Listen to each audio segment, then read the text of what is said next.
Do you want to work in sports? Then you came to the right place. Women Changing the Game is bringing you an inside look at what it takes to be a leader in this industry as we hear from the top leaders across all fields. We're helping you girl boss your way through game day. Changing the game near you. Brought to you by Sports Girls Club. I'm your host, Mary Kate Siegel, and this is Women Changing the Game. Women Changing the Game.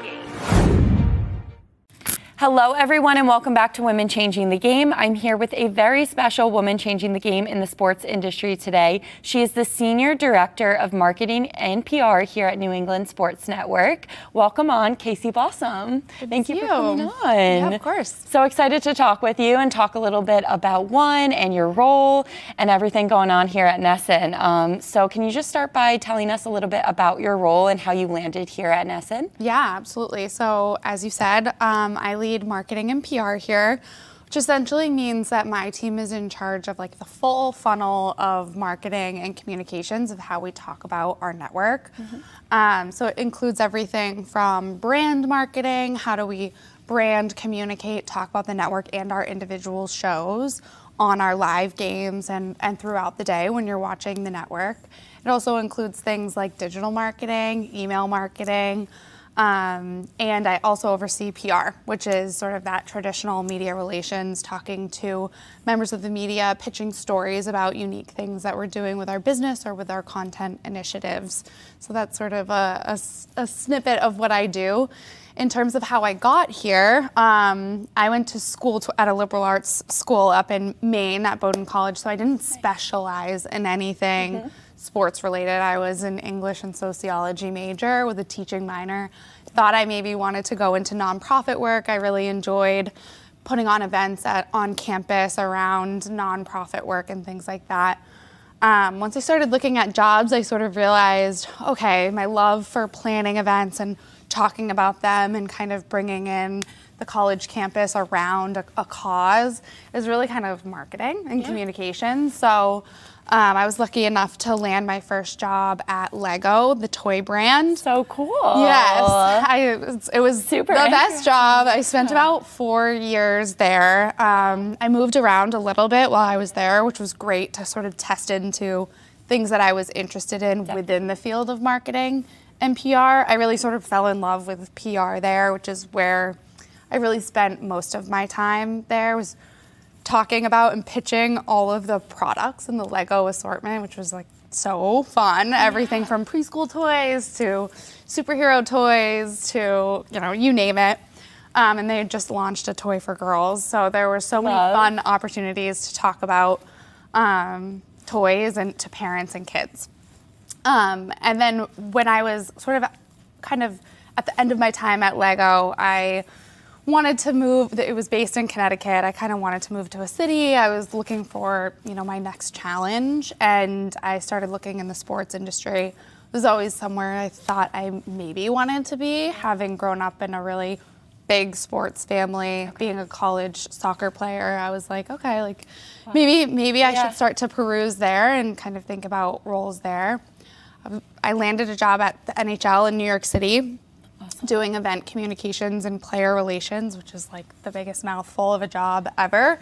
But what it meant essentially was for all of the signature events for the National Hockey League. So if you think about the Winter Classic, the outdoor games, All-Star, the draft, the Stanley Cup final, games massive events. The big kind of like cornerstone events. The league goes in and kind of creates the infrastructure for these events at these event spaces.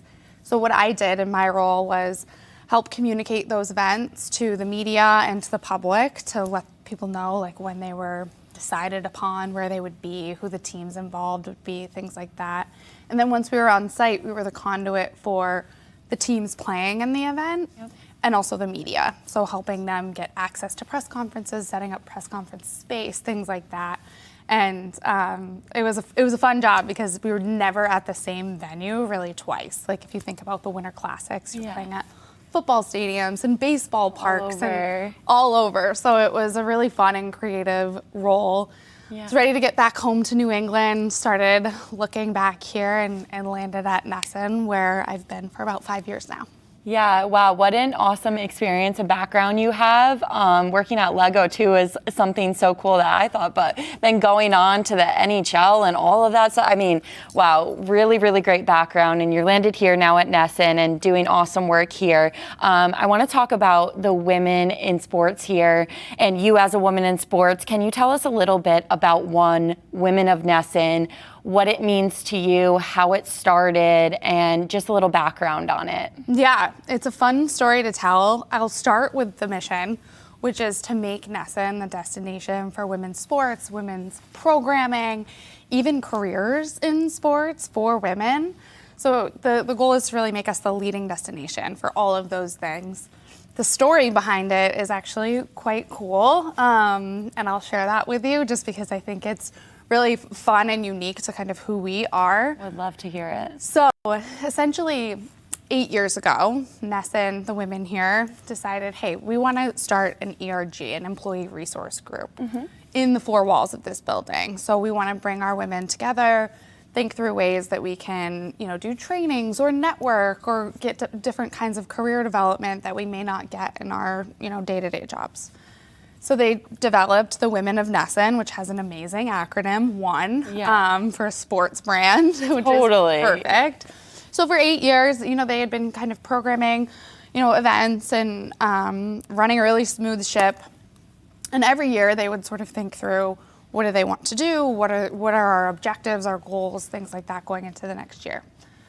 In 2023, the women of NESN were in a room doing just that, thinking about what do we want to do in 2024, 2023 and 2024, like what are our goals, what are our dreams?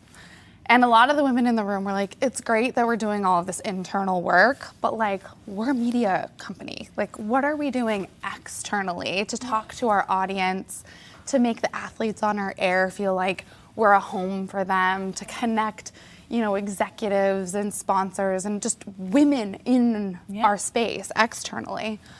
And it was a really great push. And so a lot of us kind of pulled our heads together and thought about, okay, like what could that look like? How could we develop something external facing? What would those goals be? And how can we develop something to achieve that?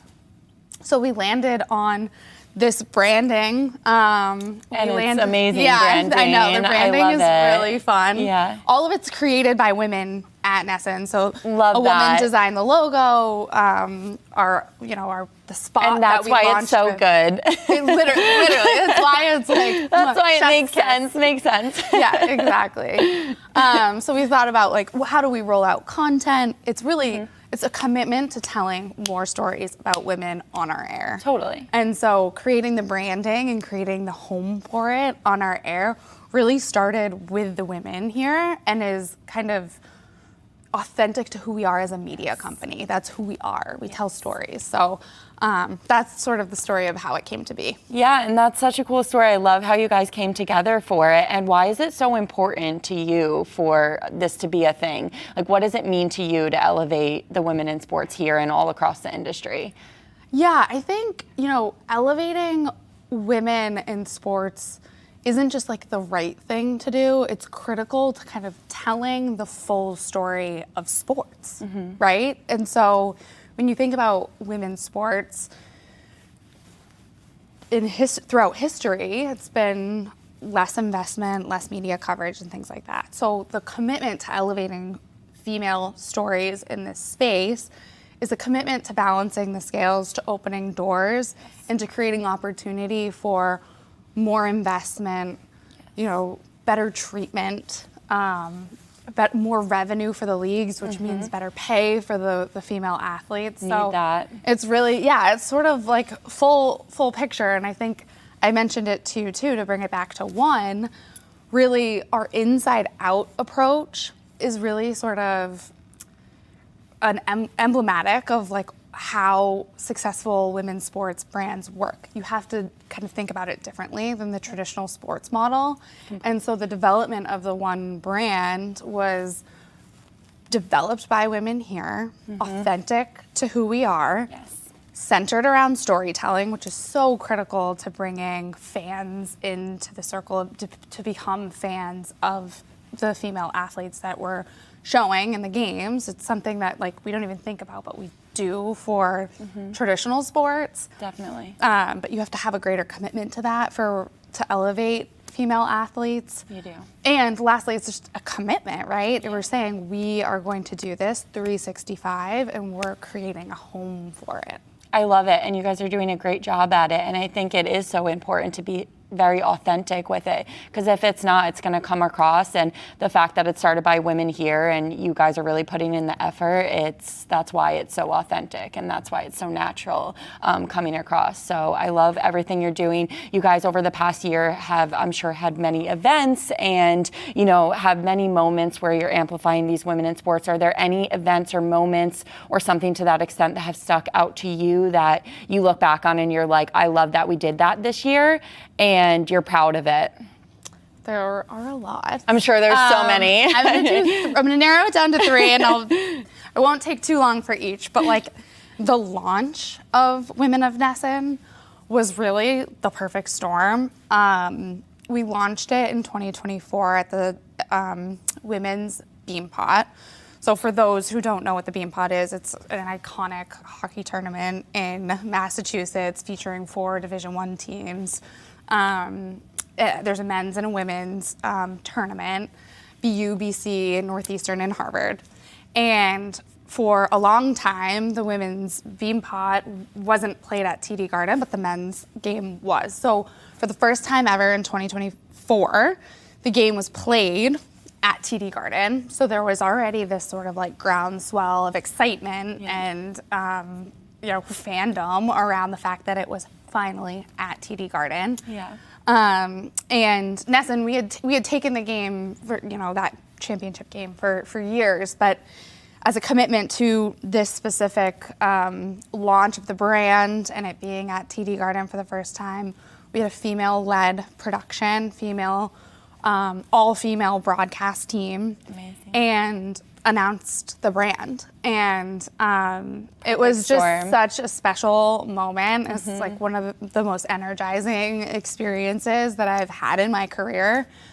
And it was awesome. We followed it up even by featuring it in our Bruins game the next day, which I think really is, a nice way to kind of follow up on the buzz, but also so important to show that like men's sports are so critical to allyship and kind of elevating the efforts that we all put in front of the camera and behind the camera. So that was just awesome. Yeah, I mean, I would love to be a part of that. That sounds awesome, and just a memory you're going to have forever, too. Yeah, exactly. It was phenomenal. The second really big moment that I'm super proud of was the Women of NESN rallied around Women in Sports Night, Women's History Month at Fenway Park last year. And as part of the night, we partnered with 2 women who call games for the Portland Sea Dogs. And Emma Tiedemann and Riley Pay are their names. And they called 6 innings of the Boston Red Sox at Fenway Park, making them the first ever women to do that. Historic moment. I think Courtney is going to talk about it in a separate episode with you. She did, yes. So tune in for that, because you'll hear a lot more about what it took to do that.